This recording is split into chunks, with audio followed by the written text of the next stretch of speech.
Monsieur Soprano? Oui.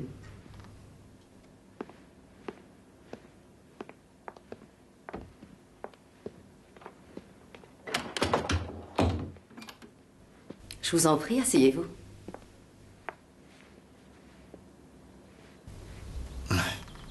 Un enfant, étymologiquement, c'est celui qui ne peut pas encore parler.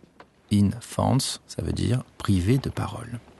Voyons Tony Soprano qui vient de s'installer dans le siège du patient qui doit parler et qui reste comme un enfant dans le bureau du proviseur, muet, d'angoisse.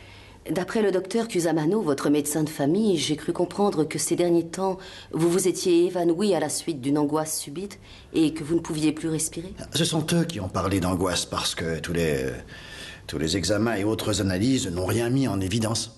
Écoutons l'analyse de Stéphane Legrand, écrivain. Le tout premier plan filme Tony Soprano, et le filme à travers les jambes d'une statue de femme.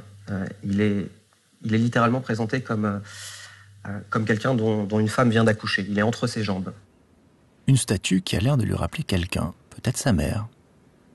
Durant toute la série, c'est d'ailleurs un élément tragicomique de la série, Tony est en permanence représenté comme un gros gamin, un gros bébé. C'est toutes ces scènes très, très, très drôles où il descend chercher son journal avec sa robe de chambre et son espèce de... Ça aussi, entre le slip kangourou et le caleçon un peu dérisoire, qu'ils font ressembler littéralement à un gros poupon, quoi, un gros nourrisson. Oh, celui-là, avec ses canards.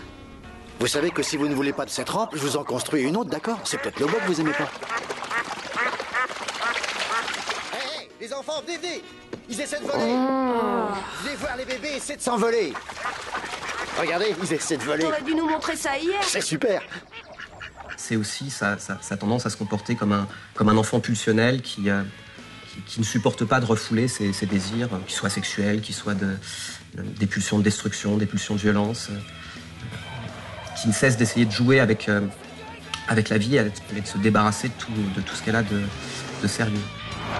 C'est vrai, les enfants, lorsqu'ils jouent, apparemment se débarrassent du sérieux. Mais regardez de plus près, les enfants jouent toujours pour de vrai.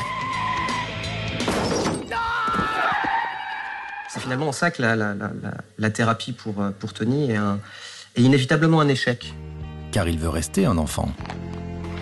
Avez-vous eu cette sensation de manque de façon plus intensive juste avant de vous évanouir? Je ne sais plus.